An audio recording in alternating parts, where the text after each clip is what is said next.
We would like to begin by acknowledging the traditional owners of the land on which we meet today, the Yalukit Willam clan of the Boonwurrung people of the Kulin Nation, and pay our respects to their elders, past, present and emerging. The land we are on has never been ceded. It always was and always will be Aboriginal land. At this climate forum, we should say climate justice in Australia is inextricably tied to justice for First Nations people in Australia.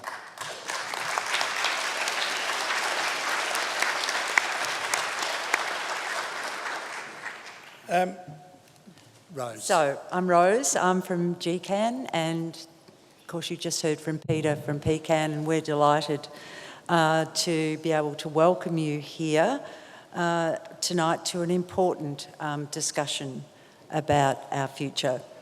And we'd just like to say a few words about why we're having it, and to let you know a little bit about GECAN and PECAN if you don't already.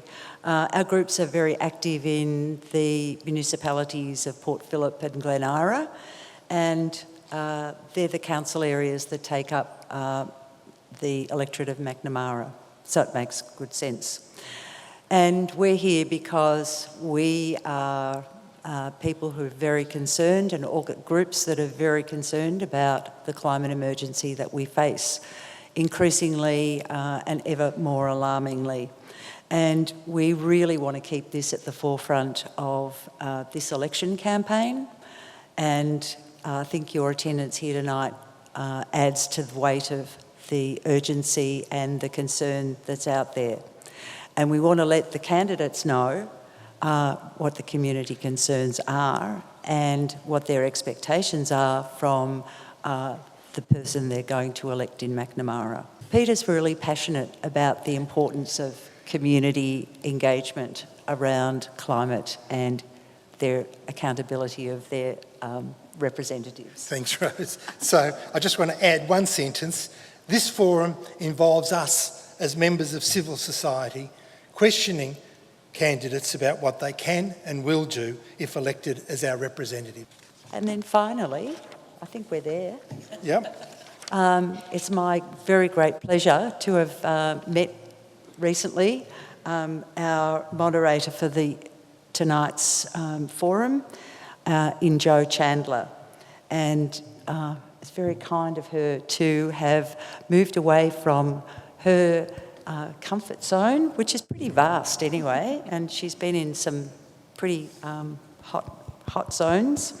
But Jo's an award-winning freelance journalist, editor, and journalism educator.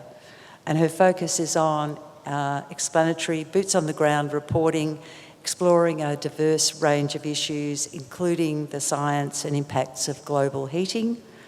And she has written from nearly every continent, from Africa, Australia, Antarctica, Afghanistan, and frequently over the past 15 years from Papua New Guinea. And she's got a whole heap of distinctions, including a Eureka Prize for Science Journalism and 2 Walkley Awards. Pretty impressive. Thanks very much. And I know she's going to give you a plug because we've all encouraged her to do so. Coincidentally, she has not only having been the author of a book on climate science, Feeling the Heat, but just today, because it's the first of the month. That's all right, I can flog that one myself, Rose. Okay. She'll give her a plug and I can recommend it because it's a really good read. Okay. Thank you very much for the welcome. Great to see such a big crowd here tonight. I've been reporting climate impacts and climate science for a long time. I looked it up today, 18 years. The 4th assessment report was the first story that I wrote about climate, and it looked bad enough then, and here we are. These days I mostly teach at the Centre for Advancing Journalism at the University of Melbourne, and I'm part of a network of experts from across the university called the Melbourne Climate Futures Network. And I'll just mention, we'll have a slide later, but tomorrow that network is launching a climate policy tracker that will be updated from tomorrow in real time. And so if it's not up there now, at the end we'll have a QR code so that you can keep an eye on that. It'll be a great resource throughout the campaign. So getting on with the event today. The world is feeling pretty precarious and dangerous in so many ways at the moment. For several years now, I've said to my journalism students that the biggest, most critical, most defining story that they're going to cover in their career will be climate. And that one way or other, every story that they write is going to be a climate story, whether it's covering business or sport or even culture, that everything will be coloured in some way by the reality of climate heating. I have to say that in the past few months, there have been moments when I've wondered whether that stays true, whether it is still the existential threat. There appear to be so many crowding in on us. But what I do know is that even with all the caveats and the unknowns around the geopolitics and economics, the bottom line is that in the end, for all of our human folly, climate will have the last word, and we're nothing against its might in the end. So you all know that. That's why you're here. And understanding that, I'm just going to emphasise again that this is a climate and energy forum, a climate conversation. This is about understanding and respecting and raising the questions that are being asked about those issues. Obviously, I've alluded to some of the other big threats that exist at the moment and concerns, and there will be other forums in Macnamara where you may want to raise those questions, but we're asking you to stick to the climate and energy agenda while you're here. And I said I was going to promote one thing, and I will, because we're all civil society here, as was emphasised. My shameless plug, I've got a story in today's monthly about people power, about what turns people from despair to action and activism and gets them to events like this. And I have a feeling that there's a bit of momentum occurring at the grassroots, and this is evidence of that. Okay, so now I want to introduce our expert speaker, Dr. Kimberley Reid. And Kimberley is a postdoctoral researcher in climate extremes, whose work focuses on something that many of us had possibly never heard of until a few years ago, atmospheric rivers, when they began pouring down on us. And she looks at extreme rainfall and climate change. And so we're going to give Kimberley about 10 minutes now to talk through some of her research findings.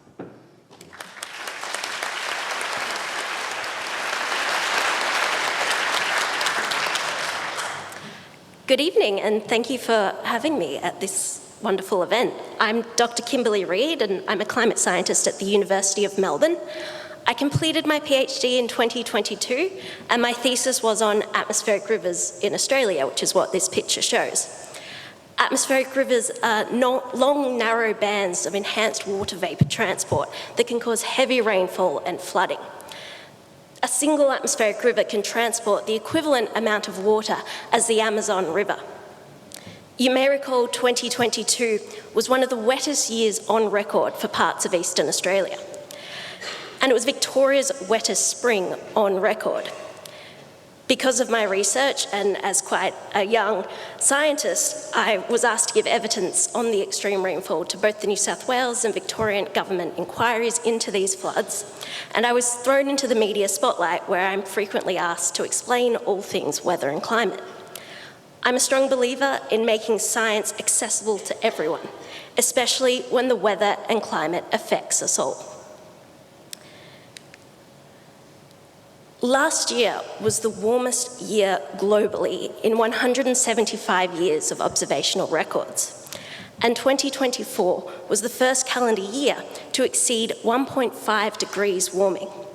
While 1 year above 1.5 does not breach the Paris Agreement yet, it indicates that we're not far off exceeding this important threshold. Closer to home, 2024 was Australia's second warmest year on record, second to 2019, which you may recall preceded the black summer bushfires that tore through large areas of Eastern Australia. This slide here shows global carbon emissions that are measured at Mauna Loa in Hawaii, an observatory which the Trump administration is currently trying to shut down. And it shows that despite decades of treaties and pledges, CO2 concentrations in the atmosphere have continued to rise. In fact, CO2 concentrations in the atmosphere are the highest they've ever been since the dawn of Homo sapiens. So if you hear people say that it's just part of a natural cycle, I assure you that is not natural. This slide is from the State of the Climate published in 2024 by the Bureau of Meteorology and CSIRO. And it shows Australia's sources and sinks of carbon emissions. Between 2010 and 2019, Australia's net CO2 emissions was about 140 million tonnes per year. That's that number up the top. And this includes all our emissions from burning fossil fuels to generate electricity, from livestock and agriculture and transport, minus the CO2 that's absorbed from plants and through geological processes. It's sometimes argued that Australian emissions are so small compared to the rest of the world, so why should we bother cutting our emissions? But Australians produce 3 to 4 times the global average CO2 emissions per person. As global citizens, we are using more than our fair share. But the most concerning value on this plot for me is the amount of carbon emissions that we export. We export about 2.5 times the CO2 emissions that we burn at home. And these emissions are rising. Between 2010 and 2022, Australia's exported emissions increased by about 40%.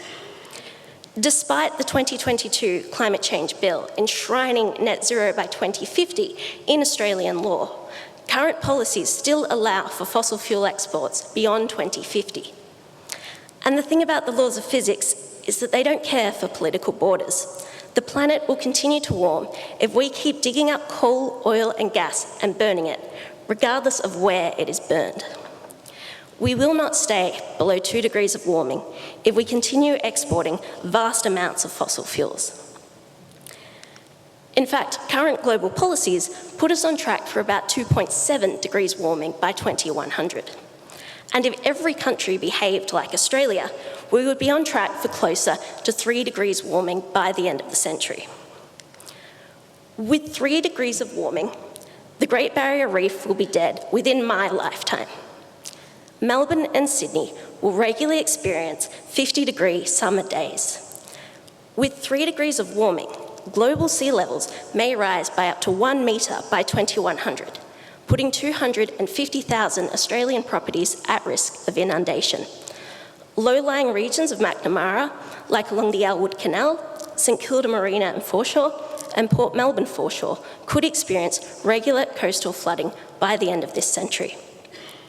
We are already seeing an increase in fire weather days, in heat waves, and in the intensity of storms. Record-breaking, unusual extreme weather events seem to happen regularly, like a tropical cyclone in Brisbane and ferocious wildfires in the middle of California's winter. The word unprecedented has become overused. But we don't have to take the 3-degree path. We can change course. The technology already exists. We don't need to wait for scientific invention. We only need political will. It is possible to move away from coal. This slide shows South Australia's energy generation by source from 1999 to now. The brown colour is coal and the orange is gas. The green is wind and the yellow is solar. And you can see that as the renewable energy kicked off, over about 10 years, we saw a decrease in coal, and now they no longer use coal. The rest of Australia, unfortunately, has some work to do to phase out fossil fuels in our electricity generation. But we are a sun-drenched country with wind-swept plains. Our natural resources are the envy of the world. If anyone can fully electrify our energy grid using renewable resources, it's us. I couldn't possibly talk about Australia's energy mix without mentioning nuclear. The crux of the issue is that we need to rapidly cut emissions to stay below 2 degrees warming.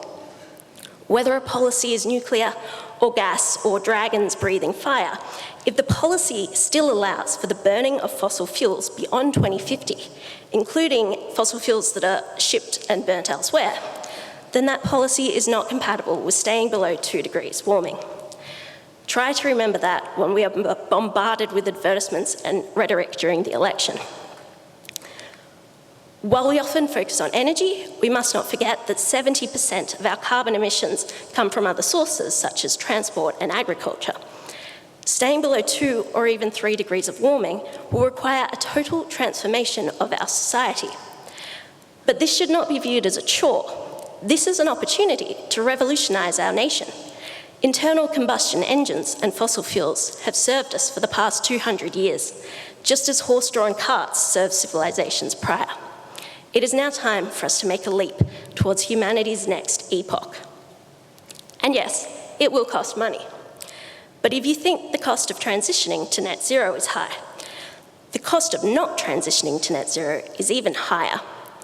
Deloitte estimate that under a high emission scenario, the cost to the Australian economy from natural disasters could almost triple by 2060 to $94 billion per year. Globally, Deloitte estimate that not acting on climate change could cost the world's economy $178 trillion by 2070. In contrast, the global economy could gain $43 trillion by 2070 by rapidly decarbonising. The cost of mitigating climate change, that is cutting our emissions, is far cheaper than the cost of adaptation and the cost of doing nothing.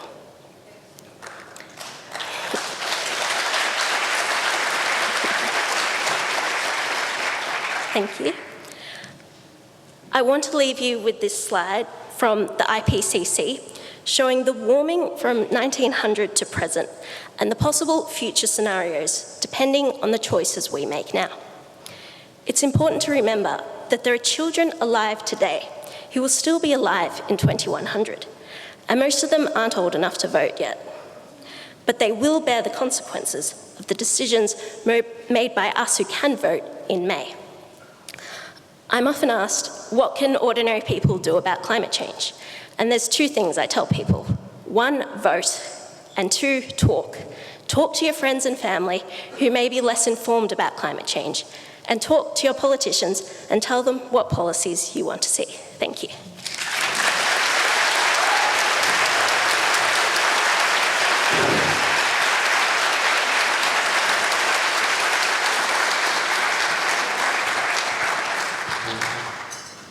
Thank you, Kimberley. I don't think you pulled any punches at all there. Okay, I'll just quickly outline the process from here, which is that we'll hear from the two candidates who have taken up the invitation to come here today, Josh Burns for the Labor Party and Sonya Semmens for the Greens. I'll note that the Liberal, yes, thank you for showing up, both of you.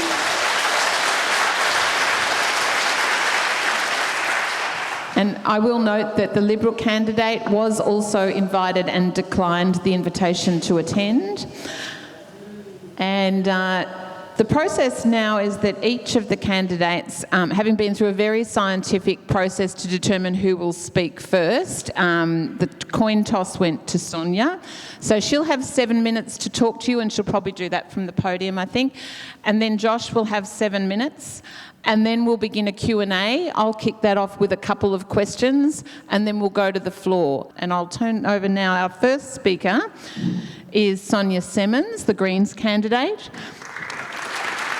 And I have a very small amount of introduction, but you were, I believe, if my research is correct, born and raised in Dandenong. True. And describe yourself as a parent, renter, educator, and lifelong advocate for social and ecological justice.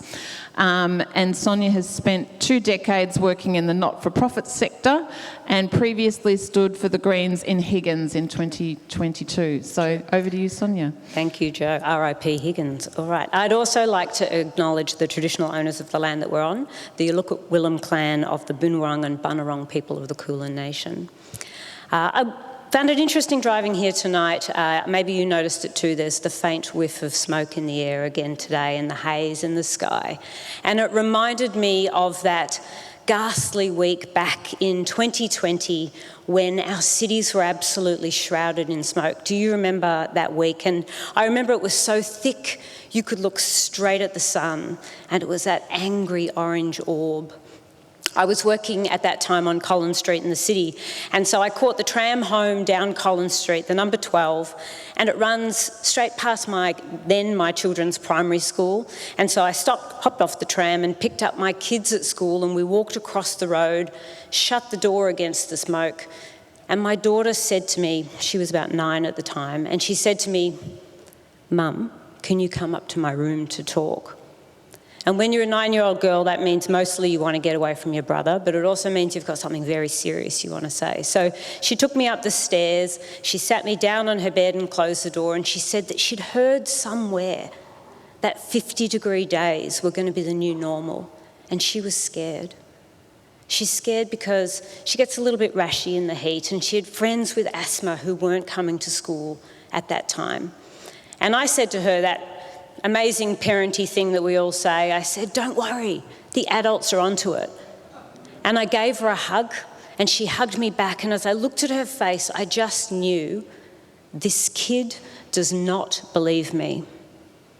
She's seen the fires and the floods. She's seen Attenborough. They all have, our kids. They learn it at school, and they know. They're looking at us to see, what are we going to do about it? And as I sat there in that room, I thought to myself, it's me. I'm the adult in this room.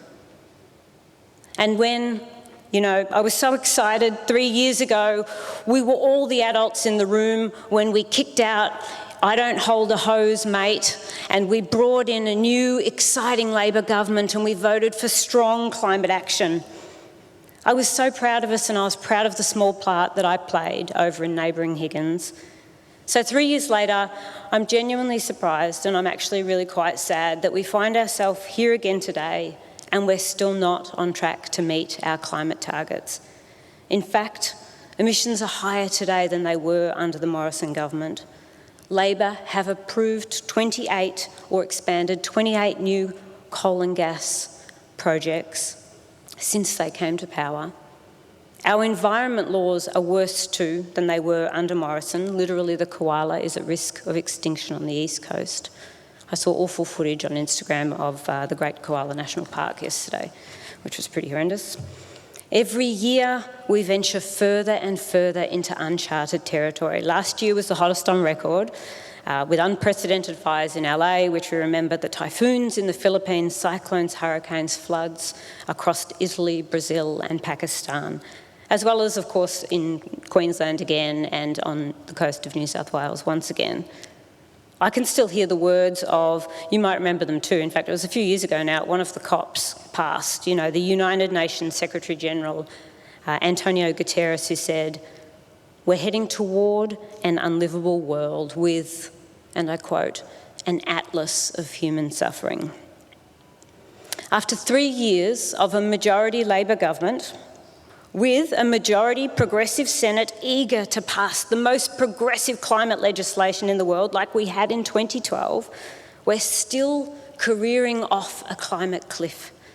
I know I don't need to tell you that, and I know that's why you're here too, and I'm really grateful you're all here. I'm grateful that we come across the political aisle on this single issue. I'm very mindful that in this room we all want the same thing. I honour that and I respect that.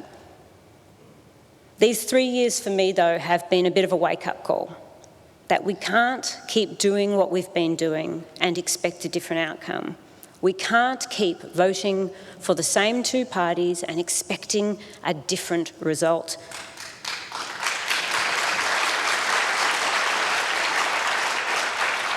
Because the truth is both of the major parties are shackled to the cause of the crisis in campaign donations from coal, oil and gas and a revolving door in those industries. We saw what this means just last week with the salmon industry down in Tassie, that awful image of rotting fish. And of course with the EPBCs last year, when quite literally Woodside made a call to the WA Premier, who made a call to the Prime Minister, who made a call to the Environment Minister, who scrapped the EPBC reform, leaving us with weaker nature laws than even under Morrison. This, to my mind, is the very definition of a captured parliament. And it's become so normalised here, so ordinary. Imagine, though,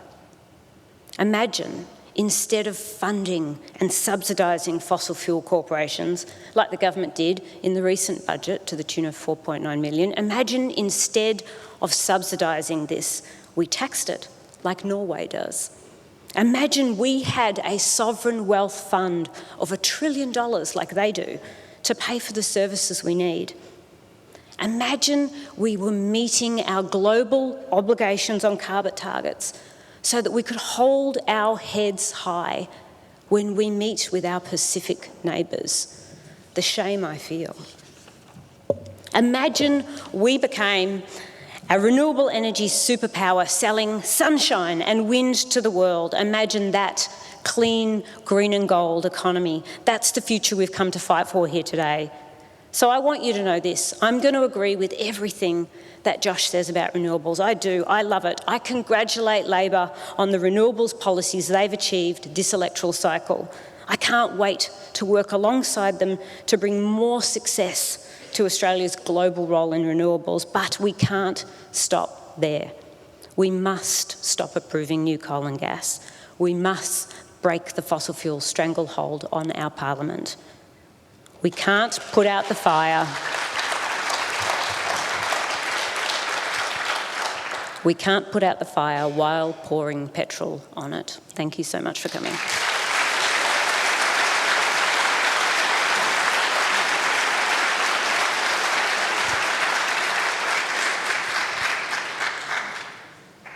And Josh Burns is the sitting member contesting this seat for the third time. He was elected to the then new seat of Macnamara in 2019, and Josh was born and raised here in the electorate in Caulfield. He's been recognised as a strong advocate for addressing climate change within the Labor Party, within the caucus, and we look forward to hearing from him now. Friends, good evening. And I too will start by acknowledging the Bunurong people, the Kulin Nation, and pay my respects to their elders past, present and emerging. One of the first projects we funded when we came into government was the Yalloka-Willam Nature Reserve.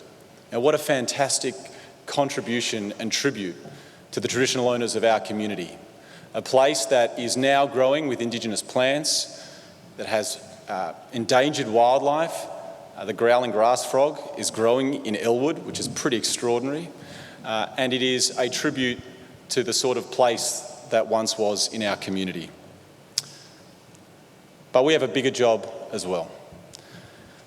And I want to first of all acknowledge Dr. Reid, Kimberley, with her fantastic presentation. And she's right on everything. And our job, unlike the scientists, is to turn the science into policy.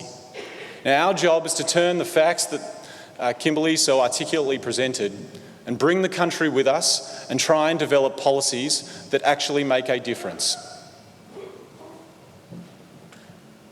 And there is a lot at stake at this election. Now, if you just stop and think about what's at stake, you only have to be reminded by the recent US elections. The Democrats had a plan to introduce and increase the NDC of the United States of America. Under President, if she was elected, Kamala Harris would have gone straight to the COP, brought Europe, Australia, the Western world and so many others to an increased contribution and restated America's leadership in tackling climate change. And it is an absolute tragedy that the Trump administration spent the first day in office completely withdrawing from the Paris Agreement altogether. And I'm only warning you this right now because if you think there is a difference of what happened in America as to what could happen right here in Australia, then you're kidding yourself. The Liberal Party isn't even here tonight. You know, we have done a lot, and I acknowledge, right? I acknowledge the job is not yet done, far from it. But we have done a lot, and it is all at stake at this election. Let me just run through some of the difficult, gritty, dense policy that we have actually been working on in government. The first bill we did, in conjunction with the Greens, was to legislate our 2030 emission reduction target and to align all of the major funds of government, the Clean Energy Finance Corporation, the Australian Renewable Energy Agency, the North Australia Infrastructure Fund, billions and billions of dollars, so that they couldn't do what Angus Taylor wanted them to do, which is to invest in gas, but they had to all have net zero as one of their key ambitions, and they have to invest in renewable energy. That is at risk under Peter Dutton. We have an 83% renewable energy target, which we are on track to hit by 2028. This year, in the next 6 to 12 months, renewables are about to overtake coal as the largest form of energy generation in our grid for the first time in history.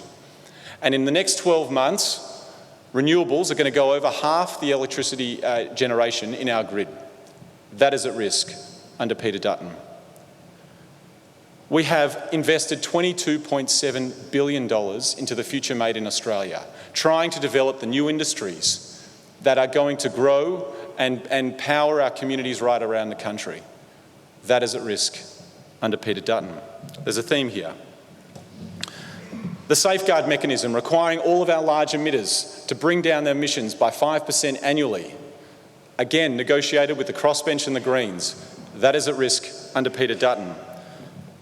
We've established the net zero economy, which is all about transitioning communities affected by the jobs that are currently in fossil fuels. Gone.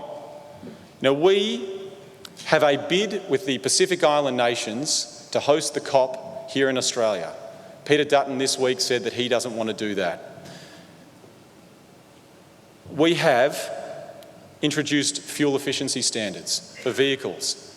Peter Dutton will scrap that. We have invested $19 billion in rewiring the nation, connecting new electricity powered by renewables into the national electricity grid.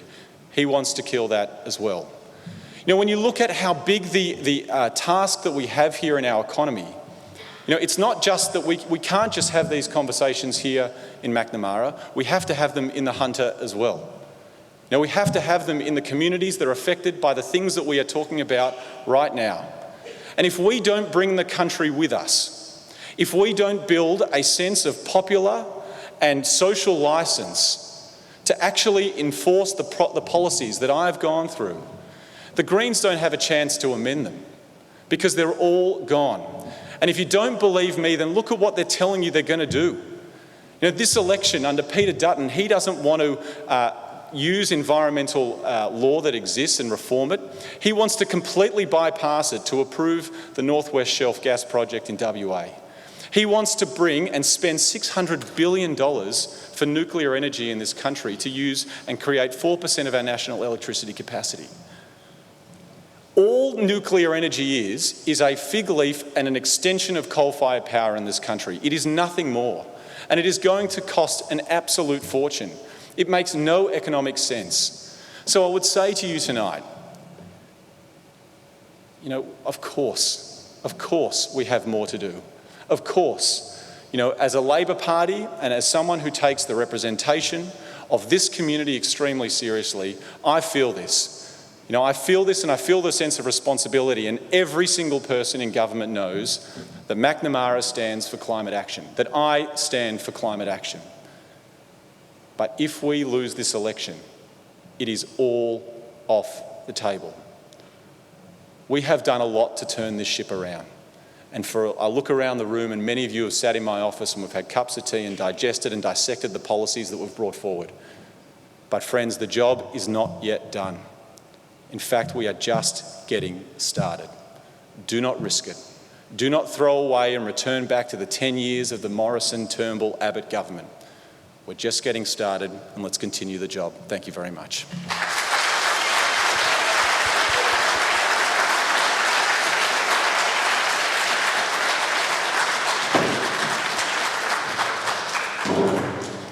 Thanks very much, Josh. As I said, we're going to turn over to you to questions very shortly. But before you start, I've got a couple of questions I've been working on myself just to warm things up. I thought it might be useful You know, for years within international climate forums, we've been preoccupied so much with these questions of adaptation and mitigation, and these words and concepts often feel so remote and the other. So I guess I wanted to really ground a question to get you started here in this place, in this reality, in this electorate where we're sitting tonight, with a question around what adaptation should and could look like right here in Macnamara. And then we might go global with a bigger picture question framing around mitigation. So I've got the same question to both of you to kick off, which is, in light of what we've heard from Kimberley about extreme weather events and the reality that's playing out all around us, and we're sitting here in Port Phillip Bay, which we recognise is particularly vulnerable. There's an abundance of evidence that the people of Macnamara are concerned, that there's too little being done to address climate change locally, whether that's heat impacts on health, costs of electrification, risks of sea level rise, flooding, impacts on insurance, places to charge their EVs, inadequate greening, just to mention a few. So I might start with you, Josh. I'll flip it this time.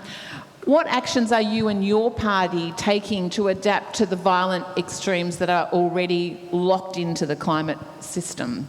And what are the priorities you see in this community? Yeah, great question, Jo. So the two areas that we're most concerned about are Elwood and Port Melbourne. They're the ones that are on the, according to our modelling, are the most likely to flood. Elwood, there's already a significant program of water mitigation that is happening via the Head Street bypass, which I'm sure many in this room have heard about, which is essentially taking the water that would be at the Ellicott-Willem Nature Reserve and bypassing it out via a big underwater drain and popping it back out at the Head Street bypass, or a sort of little, it's a sort of piery thing at Head Street. But it will take a significant amount of water and move it out of Elwood so that Elwood doesn't flood, and put it into the bay. Especially around a high tide, it will be a significant, it will have a significant ability to move a lot of water very quickly. And we think it will prevent flooding for around the 1 in 50 year flooding equivalent, and then the 1 in 100 year floods it will do. It will protect hundreds and hopefully thousands of homes. That's one example that we're doing in collaboration with the state government. We're obviously working with the City of Bayside on the wetlands of the Ellicott-Willem Nature Reserve. It is a big project and one that we are working on. Port Melbourne is another one that we're working with the Department of Emergency Management. There is still, coastal erosion is one issue that we're really concerned about. We don't have yet a program equivalent in Elwood, but it's something that we're looking at. On a national scale, I mean, this is one of the largest things that governments have to confront. I was in Salamua in Papua New Guinea, which is a small coastal town where essentially the community exists on the coast of this sort of bridge near the city of Lae. And this is literally a poor community on the forefront of climate change. And what they want is their community centre to be moved inland. Now, why am I telling you this story about Salamua? Because the ability for the government of Papua New Guinea to move that infrastructure is so limited that when the high tide comes in every single day, they get wet. Now, we have a different scenario. We have a town in New South Wales called Lismore, which is flooding so frequently, and there have been abilities to try and move water around. So there is a lot of work going on, but the ability for governments to respond to these is going to be a huge test on our democracies. A huge test on people's willingness to engage with government, because imagine if we don't have the ability to move some of these waters, it's going to break down a lot of trust. So they're two examples of what's happening locally and our focus nationally as well. Thank you. Jo, thank you. Well, certainly, obviously, we're in a Bayside community surrounded by water, and water is really key for all of the people of the community that I've spoken to. I was incredibly heartened after a year of door knocking and having conversations with the community that actually climate and environment is the number one issue that comes up across the electorate, even more than cost of living and more than housing. And I find that incredibly encouraging, because it means that even in a really difficult time with a lot of existential threat, it's still a really conscious issue for people here. So obviously water. We released a policy down at Port Phillip Bay just not long ago to reduce plastic waste in the bay. This is something that comes up all the time. Our dolphins have the largest portion of microplastic of all dolphins in the world, which is horrifying. We would like to outlaw single-use plastic and make polluters responsible for the plastic that they're wasting, and to make them pay for the cleanup and to remove that plastic out of our bay. But I think, when I reflect on what we can do locally, and we have I think there's 16,400 homes at risk of coastal inundation on the west of the electorate around the South Bank area, and that really nothing addresses this issue except preventing sea level rise that's going to cause this incredible inundation. I'm told there's another flood map that's going to come out in the next month or so. I'm really keen to see what that looks like for our electorate and to start planning how we protect it. But better still, let's prevent it. Let's stop the carbon emissions that cause the global heating, that lead to our atmosphere holding more water, that lead to the Elwood Canal flooding, that leads to all of this inundation. Let's prevent rather than cure. One more question, then we'll go to the floor. And going from local to global, and the question of how we as voters can have some influence to mitigate, to stop the spiral into what some scientists have described as hothouse Earth, which is a truly terrifying scenario. Kimberley obviously outlined that in very graphic terms, and with some of those deeply depressing and confronting graphs showing those lines just continuing to spiral into a horror scenario. And UN Chief Antonio Guterres, who's already been mentioned in quotes here tonight, said when the 1.5 degree 1 year temperature record was broken last year, he said, "We are playing Russian roulette with our planet. We need an exit ramp off the highway to climate hell. The good news is that we have control of the wheel. The battle to limit temperature rise to 1.5 will be won or lost in the 2020s under the watch of leaders today." And hence we are talking to both of you. So this time, I guess my question really is on Australia's... I'll start actually with a question to you, Sonya. Now, last time I checked, the Greens haven't actually announced their final formal list of priorities for minority government if that opportunity came. And you certainly alluded to that, the power of that position and how it might be used. Adam Bandt is campaigning on the promise that a Labor-Greens minority government is an opportunity to sort of leverage change and stop tinkering at the edges. We're meanwhile hearing increasingly from business and industry that outcome is the worst possible scenario. If this election does produce a hung parliament, and if you are negotiating with Labor to form minority government, do the Greens demand no new coal and gas now, immediately, none at all? Is that your red line? And if so, are we really ready to make the transition? Or is it wishful thinking that we have the technology and storage ready to go? You're right, we haven't released a precise statement about what we'd like to ask for in a minority government. So if Sonya was in minority government with the next Labor government, I would really like on the table to be a moratorium on all new coal and gas. You can't put out the fire while pouring fuel on it. To my mind, when I look in the eyes of my child, I come to this moment in my life because of this, because I would like to see us say no more coal and gas. And that isn't like no usage of coal and gas at all. That is simply open, nothing new. And the Greens' position has been to get out of thermal coal by 2030, which is in line with the science and the global community and our obligations, and then to transition away from metallurgical coal and gas as fast as renewables grow.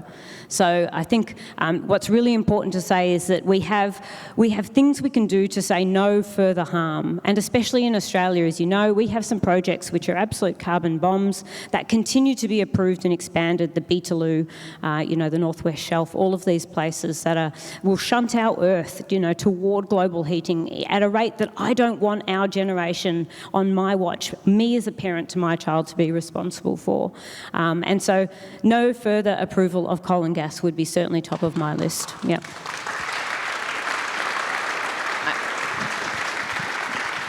Well, hopefully one of the other questions, you might circle back to the second part of that, which was just around, are we ready to switch it off? And I'm sure there'll be another question, so maybe we'll go there later, but would be great. Josh, you talked a lot in your presentation about the remarkable progress that's been made on renewables and the turnaround that we've seen there. But there does appear to be no sign of Australia actually transitioning away from fossil fuels. We remain among the largest fossil fuel exporters on the planet, again, as Kimberley's presentation showed us. I guess my question really is about how is it conscionable or defendable that Australia continues to profit from the export of fossil fuels? And at what point, you mentioned Papua New Guinea, you're in the Pacific, you're looking these people in the eye, and they are living the reality that we're exporting. So what is it going to take to get some sort of traction around pulling that back?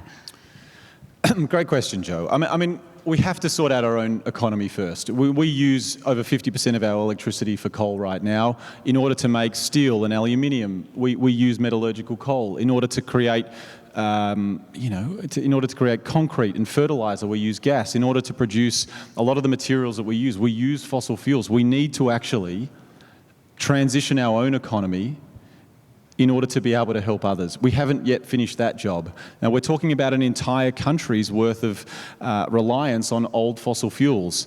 So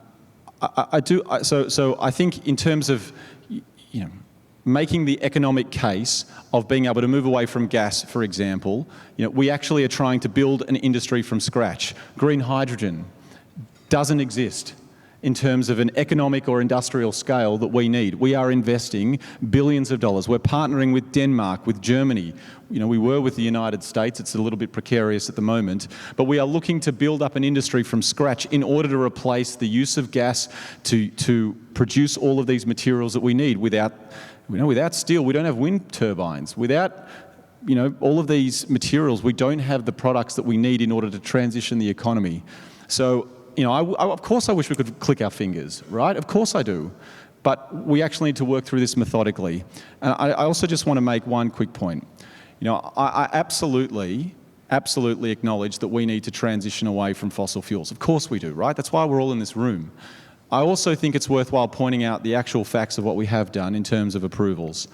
We have granted 10 extensions for metallurgical coal, 3 gas extensions, 13 critical minerals, so lithium and the other things that we need for batteries and others, and we have approved 81 renewable energy projects in Australia. Now, how do we become less reliant on fossil fuel, start exporting renewables? Well, we have one proposal to export a lot of solar from the Northern Territory into Singapore as the first export opportunity. This is a complicated industrial project. We need to bring communities with us, but I do think there is serious progress being made, and we're investing in the technologies that will allow us to be less reliant on all of the things that are literally cooking our planet right now. Okay. All right, it's your turn. To go to an intensely public and local question. To Balaclava. The opportunity exists in Balaclava for a complete urban renewal project in housing, in retail, in the way that we create energy generation, waste recycling, employment, a whole economy at a micro scale, if you like, in a local area. The opportunity exists here with a corporate actor like Coles. My question to you, which is currently on the table, it involves all 3 tiers of government. How will you, either of you, approach a local prospect here in this area where a complete urban renewal can exist, either building the problem again of heat island, poor building product, the wrong housing type, the wrong mix, or we have the optimistic option of working with a corporate actor so that we end up with the right solution of mitigating heat island effect, energy generation at a local level, recycling at a local level, working in a new way for the future. So how can we rebuild, how can you as politicians and policymakers change our way of doing this process, and how would you interact with that corporate actor? Thank you for the question. Just thinking we might cycle between you back and forth as we receive these. But we'll maybe, if we start with Sonya, and then we'll and you've got, 3 minutes each to respond to each question if you need it. So can I just recap? The question is, how do we work to create an urban renewal project in Balaclava? I like what you said about moving between levels of government, and I think that has to be the future for a large project. No, if that's approximately what you're saying, yeah. I think it is important to work intra-government, and I think that that's not something that's traditionally, to my knowledge, been the case. I feel like an urban renewal project that wants to reduce heat islands in a busy suburban area like Balaclava is right in our wheelhouse. I look forward to examining that challenge more closely in the future. It's a really interesting question, because actually it goes to how do different layers of government work together to combine and think through planning approvals, to think through street design, to think through new housing builds, the standard of buildings that we're actually building right now. There's one really good example of how that's actually happening pretty well right now. So the state government obviously oversees the schools and our local public schools. We have a program of grading and incentivising schools and institutions of their energy efficiency and their essentially how much emissions those schools are offsetting and emitting. Elwood Primary, which is I know just down the road, is a 6-star rating school. It was rated the top rating, which is an outstanding achievement from Elwood Primary, but that was funded by some initiatives that were put in by the state government. We do a lot of the regulation, and we actually work together to do it. And I think that's a good example of actually some of those localised projects that can make a difference. The big one, though, is housing, right? It's housing. Energy efficiency, appliances, new builds, all of the different standards of our new buildings need to be at the very best standards, because in Victoria we are the largest user of household gas right now, of anywhere in the country, anywhere in Victoria. The Victorian government has made steps to try and move away from gas for new buildings, which obviously I'm supportive of, but I do think that collaboration, especially when we're funding a lot of the construction of new housing and we're overseeing our total emissions budget, that sort of collaboration has been going on, but I'm certainly open to providing, maybe give me a couple of weeks, and providing I spit out of the election in one piece, I'd be happy to talk further about Balaclava opportunities. Okay, now we're going to swap from one side to the other. So I think, Janet, you've got a question, and just, as I said, we'll swap this around as well. So I think that means, Josh, you're first, and Sonya, you're after that. I'm going to try and make sure it's succinct about climate and energy. I'm speaking on behalf of the Australian Conservation Foundation, Macnamara, and the question is about the nature laws, the reforms, and in my group we're particularly concerned about the government running to support the salmon industry. What we want is for the government to reintroduce and have the full nature law reforms, nature positive reforms, including ending RFA exemptions and introducing a climate trigger? Or will these reforms continue to be pushed aside? Thank you. Josh? Thank you, Janet. And so let's go through a couple of those issues. First of all, on the Macquarie Bay legislation that was passed only last week or whenever it was. So as soon as I found out about those laws, I basically spent the weekend with the Prime Minister's office. I actually met with the Australian Conservation Foundation CEO and the Climate Council, and had basically, for that entire weekend, worked with the Minister for the Environment, the Prime Minister's office, and a number of our colleagues to make sure that law was as narrow as possible. I understand the frustration in this room around around the salmon farming issue in the Macquarie Bay. It is one of those horrible issues that confronts government, right? When you have a community that is so reliant on one industry, except there's tourism and there's salmon farming, right? That they are saying to government there is a potential act that will stop, a potential legal challenge that will stop work, and that community is desperate and coming to government. So, obviously it's not an ideal situation. Obviously we want the Maugean Skate's population to increase. Obviously we're pouring money into re-oxygenating the bay. But what my focus was to work with the climate movement to try and make sure it's as narrow as possible. It does not apply to coal. It does not apply to gas projects. It does not apply to land clearing, right? This is a very narrow bill. And the other thing that I did, I spent the whole weekend with our climate movement and with the Labor Environment Action Network and the Prime Minister and some of his advisors, is to recommit and to do so publicly. Labor's commitment around full EPBC reforms, including the Environmental Protection Agency, including ensuring that the RFAs are not exempt from federal environmental standards. And that is what I genuinely hope that we are able to deliver if we are re-elected.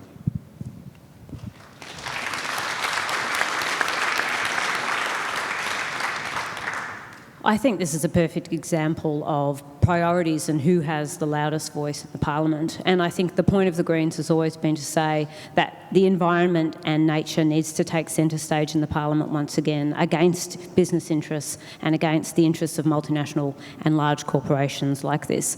And I think that when we talk about moving toward a renewable future, we need a plan for these industries and for people working in these industries. And that's why the Greens have had a plan on the table for a really long time, to have a costed transition plan for everyone working in a non-sustainable industry. And that's what we need to move towards. So to my mind, it's a matter of priorities, and it's time that we need to prioritise nature and environment in our parliament.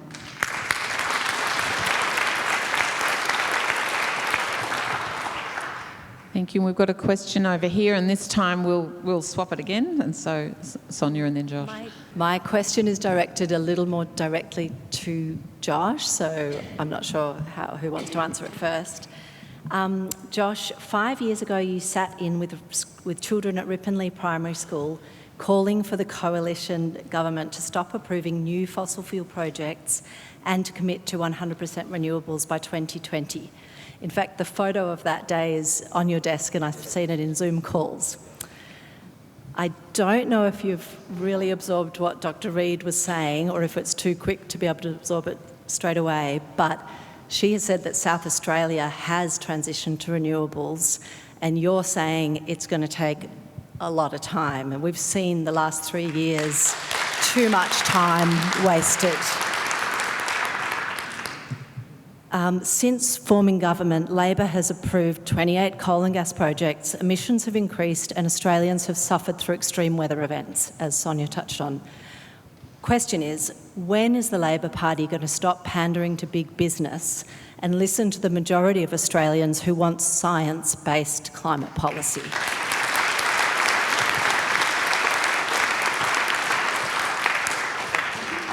Well, I think it was your turn, but the question was to Josh. So actually I might keep it with Josh to respond, seeing it was so direct, and then we'll hear from you. Thank you. I mean, of course I remember Beck, and my daughter goes to Ripponlea Primary School, so of course I know. It's a beautiful school. And the photo is still on my desk. Like,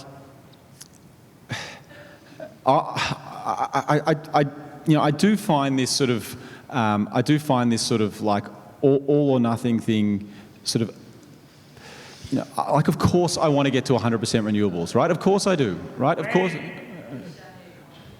You can shout, it's fine. Like, please no, let's allow some conversation respectful and responses. You can shout if you want, but it's not particularly productive. So of course I want to get to 100% renewables, right? What we have said is that we are guaranteeing 82% of the of the electricity grid as renewables we believe we're going to get there by 2028.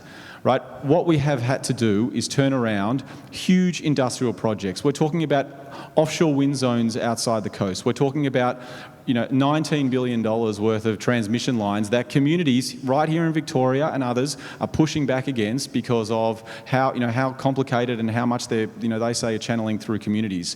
Like, the transition to renewable energy is not one where we can just say, well, we have to do this and of course we want to get to 100%. And at 82%, there will be times in the day where the majority of the electricity or 100% of the electricity will be renewables. South Australia did it, but Jay Weatherill was the Premier and he did it over a long period of time. We've been in government for 3 years.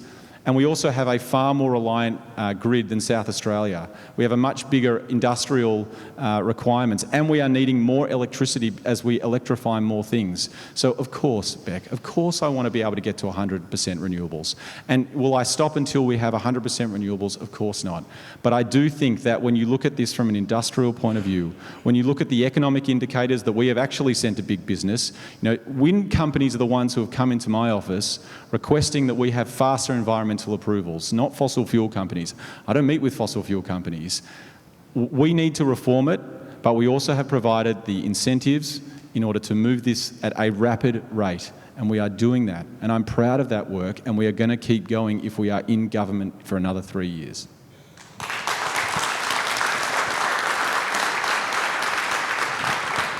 Sonya, did you want to respond as well to that? I was just going to cheekily say that in the answer to when, I think the answer is in minority government. And I think that's because when you have more Greens in Parliament, you get more done.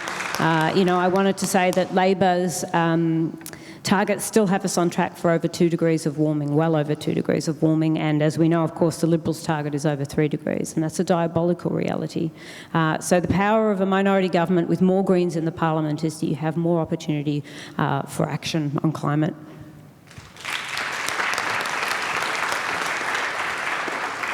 Take a question from this side.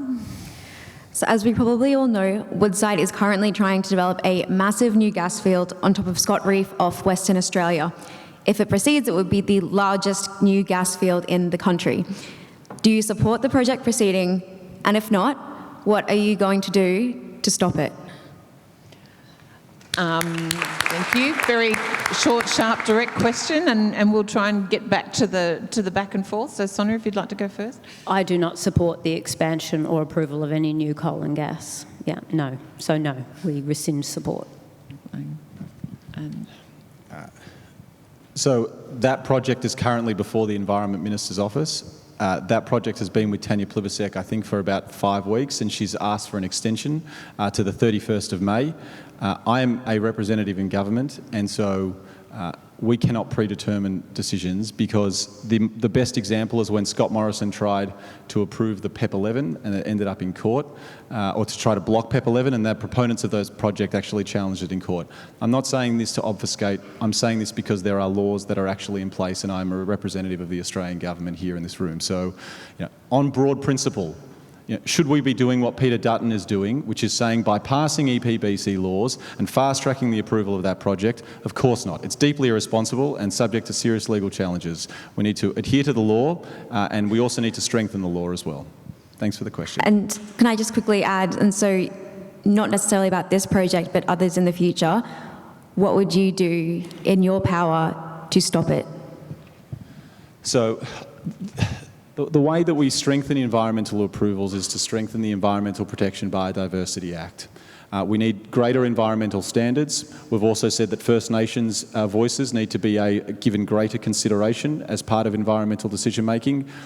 Some of the principles that we see in environmental protection acts around the country, like protecting habitats and endangered species, need to be adopted into federal environmental standards.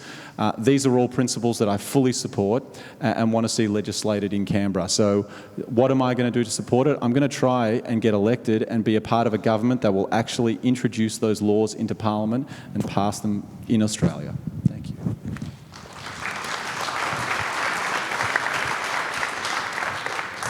And if we go over this side, hello, electrify everything.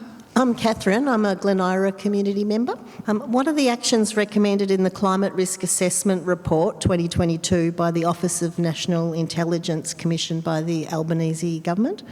When will the declassified report and government responses be released, as other countries have done with similar reports, so that we can see if the government is taking climate action seriously enough to have a safe climate for our children and our children's grandchildren? I'm just going to check. I'm sorry, I was distracted at the beginning and missed the beginning of that, but do you... Okay, all right, thank you. Yeah, there is a report. I haven't seen the full contents of that report. What's the name of this report? It was done by one of the national security officers on the impacts of climate change on national security. Oh, yes, okay. So I'm a member of the government, but I'm a backbencher, so I don't have classified briefings. I did make an approach to the Prime Minister's office at the time. I think I worked with one of the groups that possibly was Extinction Rebellion, who made a request to actually have released. The strong advice that came back to me was that wasn't going to happen. However, that the context of the report were clearly indicating that climate change has national security implications. There are obvious reasons why we don't detail all of our national security implications publicly.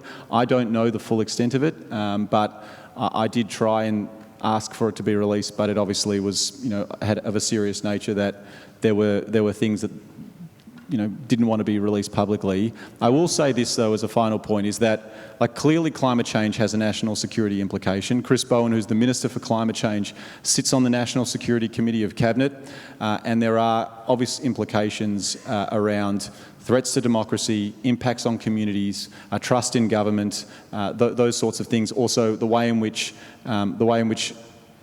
foreign countries are influencing democracy and those sorts of things, and potentially putting out misinformation. So it is serious, and I can't offer any more advice other than that. Sonya? I thank you for your question, because I also found it really disturbing that it wasn't released, for instance, to the Greens, a third party of Parliament, and I think the information that it contains, however secret it might be, it's obviously of national importance, and I feel like we all want to know how serious is this climate threat to us as a community, and we all want to know, therefore, what are the steps that the government are going to take to address it. And I think we all want to be able to see, does the government's existing plan measure up? Is it equal to the task of the threat? And so when they're not releasing, if they're not releasing a document, then to my mind, well, perhaps it's not equal to the task. And at this side of an election, that's not something they want the people to know. So I thank you for calling for that report, and I also call for that report. Yeah.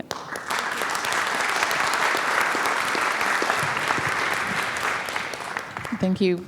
Our next question. Yeah, thank you very much.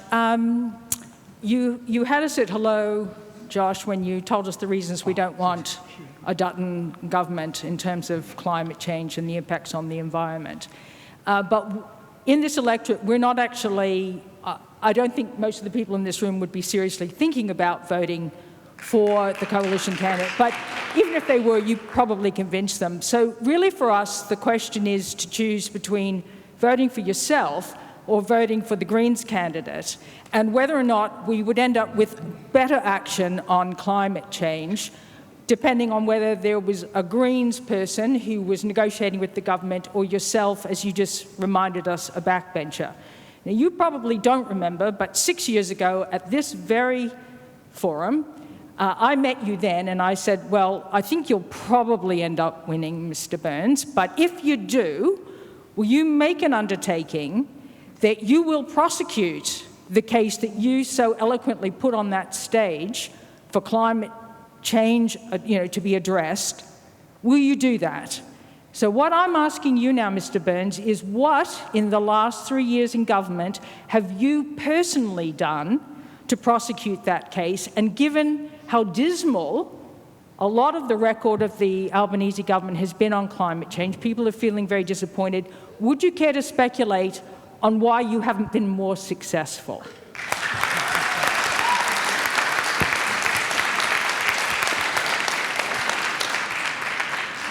I feel like that question could have been 6 years in the making, that one. No, it's a great question. I appreciate you asking it. Let me say a couple of things. First of all, Sonya and I have sort of gotten to know each other, and I think Sonya's a very decent person, and she's clearly articulate, and I genuinely wish her well in the over the next few weeks. Right? Politics isn't personal, and I'm not here to make unnecessary political fights with people. I genuinely am in this business, and I've put my hand up to be a representative of our community because I believe that I can be a voice for our community and stand up for it when it matters. And that Macnamara should be a party and should be a part of the conversation nationally. Yes, I am a backbencher, But at times, including when we released the National Gas Strategy, I was the first person to publicly come out and criticise us for that. And if you don't believe me, go and check the record, right? And there's been a number of incidents, not just in climate, where I have used my voice to represent the interests of this community, whether it be the LGBTIQ community, the Jewish community, all different parts of the magnificent part of our wonderful community of Macnamara. And in climate, I have done that as well. So, have I been successful? Yeah, I do think that we have achieved so much. I went through a lot of that list of how we have actually transformed the levers of government to actually be focused on transitioning our economy. That doesn't happen unless we are in government. And I would make this final point to you, right? This is not personal to Sonya or anything like that. There is simple electoral arithmetic that we have to be mindful of. If Labor does not win more seats than Peter Dutton, he is the first person to go to the Governor-General and form government. Now, the Teals and Bob Katter and Andrew Gee and Rebecca Sharkey significantly outnumber the Greens.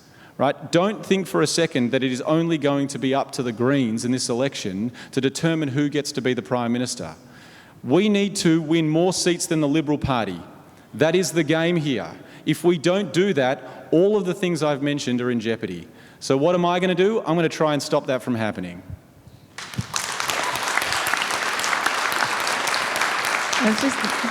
Because that question was very much framed to Josh and his record, I guess I'd like to put a sort of a similar question to you, Sonya, about your promises, ambitions, if you find yourself in the realpolitik of having to broker deals and to try and achieve your agenda within an environment that is obviously pretty hostile to any of those things. So how do you see your way of navigating into that and coming into it, I guess, pretty cold at this point?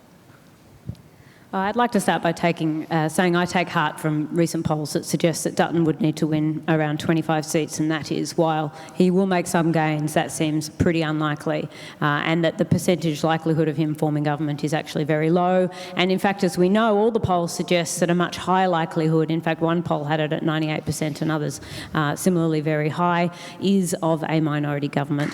And I am very excited about that prospect. We last had a minority government in 2012 when we passed the most progressive climate legislation in the world, an extraordinary record for then Prime Minister Julia Gillard. Long may she slay.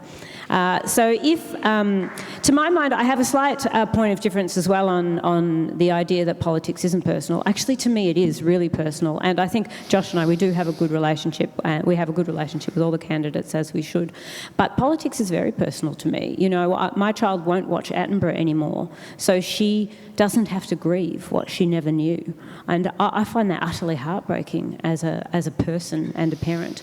So to me, politics is very personal. And it's also a matter of what you promise and then what you can deliver. And there's one thing that I can tell you is that whatever I promise you, I will go into Parliament and vote for and do my absolute utmost to deliver. Every vote, every time.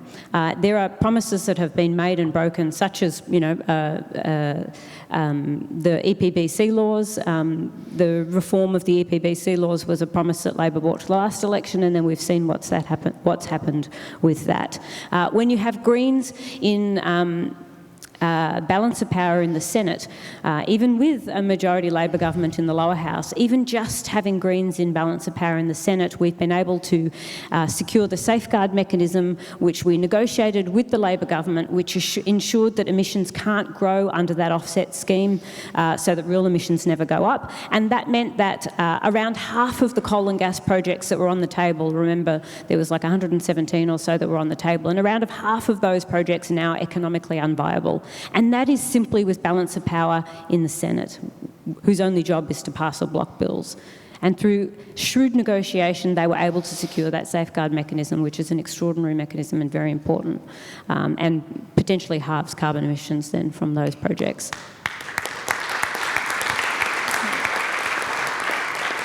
We have about 10 minutes left for questions, so I'm thinking these last two will be the last ones, and then both of our candidates have 3 minutes to wrap up. Yep, okay, Hi. Thank you very much. Hi, Rhonda Small, I'm a member of PECAN. Jo, you started the evening by reminding us all which is something we probably didn't need to be reminded of, but that we are in a polycrisis. We've got crises going on in relation to war and conflict, the election in the US, the housing crisis, but most of all, and particularly for this forum, the climate crisis. And it seems to me that in that kind of a context, what we really need is the progressive side of politics to be united and working for the same outcomes. And in a sense, you've both said that, but how do we get there? I suppose the question is, you know, the ACTU had a good working relationship between the Greens and Labor for a long time. Federally here, you know, it's been a bit mixed. Yeah, there was the good stuff at the end of that with the climate legislation when Julia Gillard was in government. But can you both talk to that, talk to how you as individuals will try to work towards productive relationships across the progressive side of politics, whatever the outcome of this election. Now, you both can't get in, I know. So you've got to imagine it's a minority government and there's Greens and Labor have got a say in what's going on. How are you going to work together? Thank you. And I'm again trying to manage this tennis game, but I think it was just so, if you want to go. Thank you. Rhonda, thank you so much for that question. I feel like having door-knocked now nearly 70,000 doors across the electorate, what you're suggesting, which is that we actually have a progressive side of politics that can go to work for the people, of the people, like they're paid to do. I feel like that is the unspoken desire of so many people in our community, and it's my fervent desire too. I haven't been in the Parliament, and I've seen, even just from the outside as you have, that there is a fracture of relationships across the Parliament and across the left, and I think we need to work really hard to rebuild those relationships and those bridges. And I, for myself, I mean, I just can't think of anything better than for us as shared value parties to work together the same way the coalition have. Just this morning I watched a video on Instagram of Albanese being very clear that he would never offer a coalition with anyone, and certainly not with the Greens. And I think to put that off the table is just a folly. Like, we really do need to make a path to working together so that we can achieve things for our country. And we are on so many issues of same thought and mind. And why on earth we wouldn't have an open door relationship where we work together for the good of everybody is beyond me. So in terms of my service to that, I want to offer simply this, that if you want something done, send a tired middle-aged mum.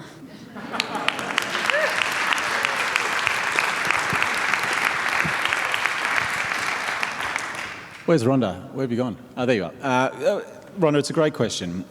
Look, I do think that that's actually that culture of sort of conflict that Scott Morrison brought in was one of the biggest things that happened in the last election, where the whole country sort of took a big sigh of relief. You know, we really did, right? And the atmosphere in the federal parliament was a completely different place. And in the first 6 months, I actually do think there was genuine progress where we did achieve some really good things. You know, we put forward the Climate Change Act and we got it done. We worked not just with the Greens, but also with the Teals as well.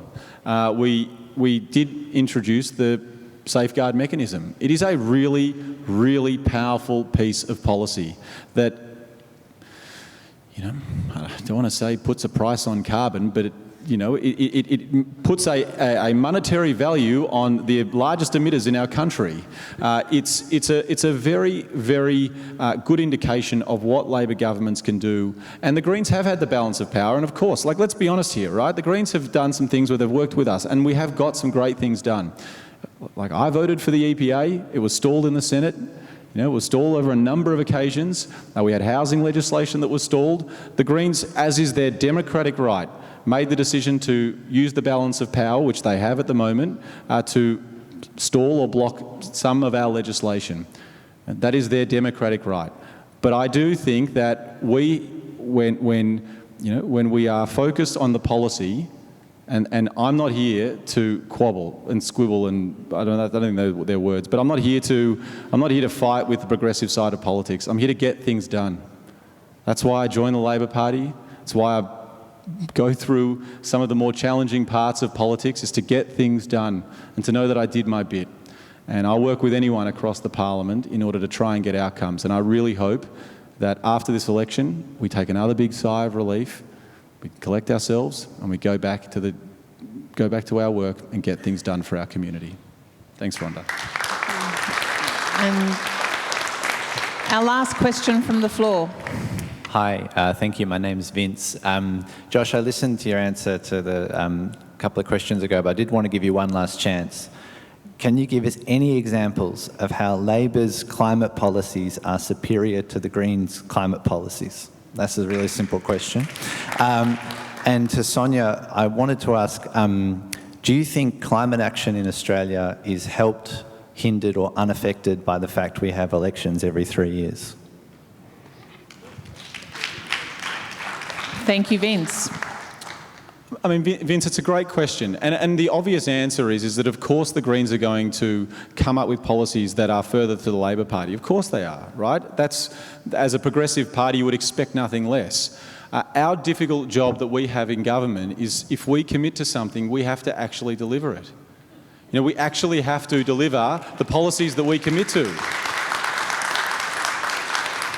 And so, of course, if we say one target and the Greens say we need to go further, well, that's easy, right? What's difficult is to form government, to introduce bills, to get it through the Parliament, to work with the numbers in order to get things done. So, you know, I'm proud of our record. I'm proud of the fact that we have gone after lifting fuel efficiency standards, that we have got emission reduction targets in law, that every single bit of billions of dollars of government investment is going towards renewables, right? That is an impeccable record that is led and delivered by the Australian Labor Party, that I put my hand up to represent. And I do it again, and I want to keep building on that reform and keep transitioning our economy and keep delivering. Because if we don't win government, we don't get to deliver, and neither do these guys. We need to win this election. Don't lose it to Peter Dutton.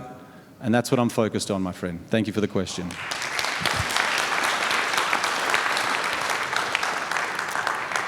So your question was whether I thought that 3-year elections has prevented strong climate action or has, yeah. Well, I would say this, that first of all, I think we need to have elections.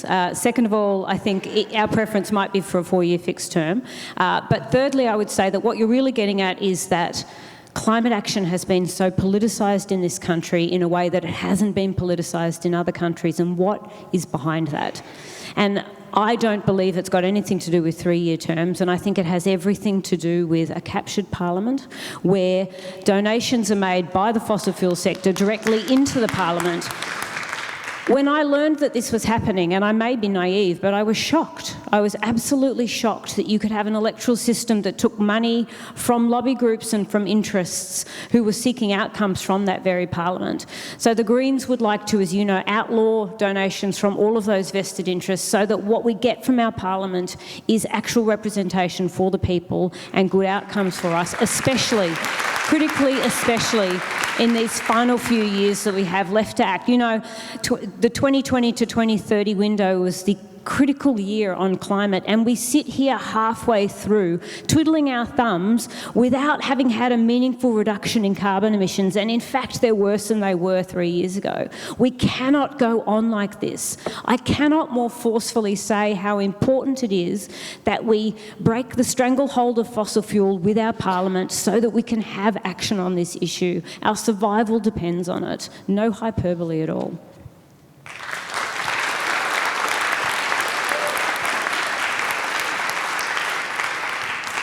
All right, that was our last question, so we'll go to a wrap-up from both of you. Now, we didn't toss for this before, and we're relaxed. Yeah. All right, thanks, Josh. Why not? Yeah, thank you.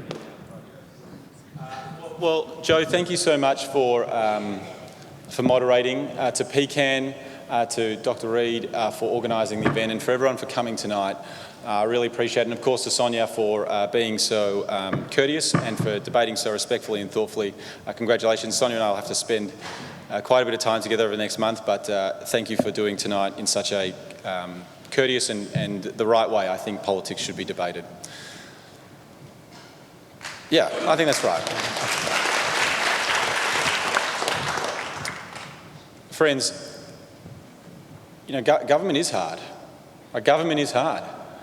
And to come into government and to be here for the last 3 years and the amount of work that has been achieved, you know, obviously it's not everything. Obviously there is more work to do. Obviously we need to keep pushing. And obviously if I'm re-elected as the member for Macnamara, that is exactly what I will do. But also don't lose sight of the fact that all the progress that we have made can be done and underdone very, very quickly. And this point that I'm stressing, I'm not doing so that any of you are considering voting for the Liberal Party. I know that the people in this room care about this, and I respect that. But I'm doing so because there are two big forces here at play. And there are two big options here at play.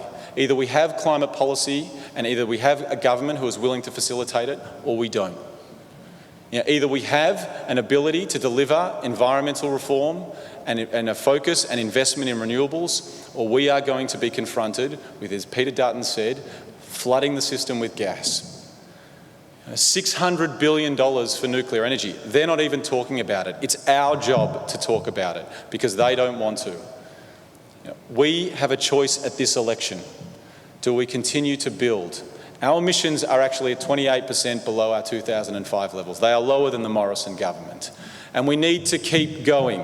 And the only way we keep going is if we are around the Treasury benches, if we are actually in control of the legislation that gets put forward in the House of Representatives. The only way that we continue to have climate action in this country is if we have a government that is willing to deliver it.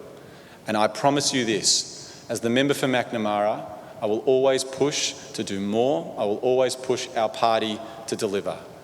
But without that opportunity of actually being in charge of this country, the work right across the economy, the work of the largest industrial project our country has ever seen will be undone by the people who want to wreck it. I know no one in this room wants it, and that's why I'm going to spend the next month working as hard as I can to try and ensure our government and our community are represented and that we see more climate action in the future. Thank you very much.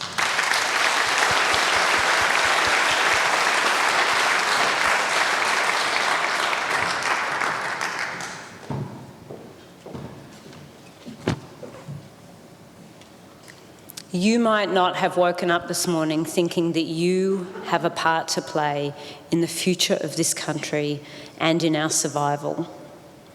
But here you are, in the Greens' most winnable seat in the country, in a nation that exports the second most amount of fossil fuel on earth, in what may be the last election in this critical decade to take meaningful climate action.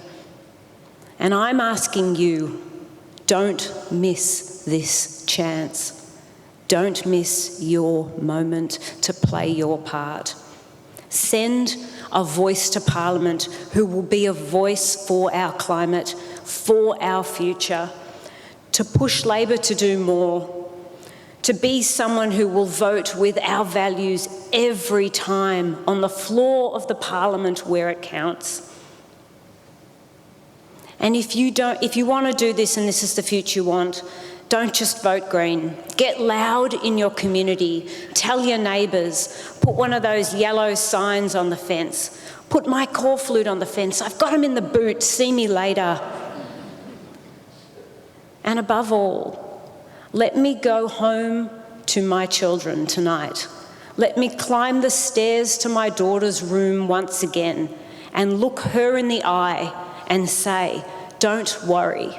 Tonight, I spent the evening in a room full of adults who are onto it. And that's you. Thank you for being a part of this. I want to thank you for coming. I want to thank you for reaching across the aisle. I'd like to thank PECAN for organising this. You're wonderful. We love you. Joe and Kim, thank you so much. And of course, Josh. Thank you so much for your efforts in the Parliament, Josh.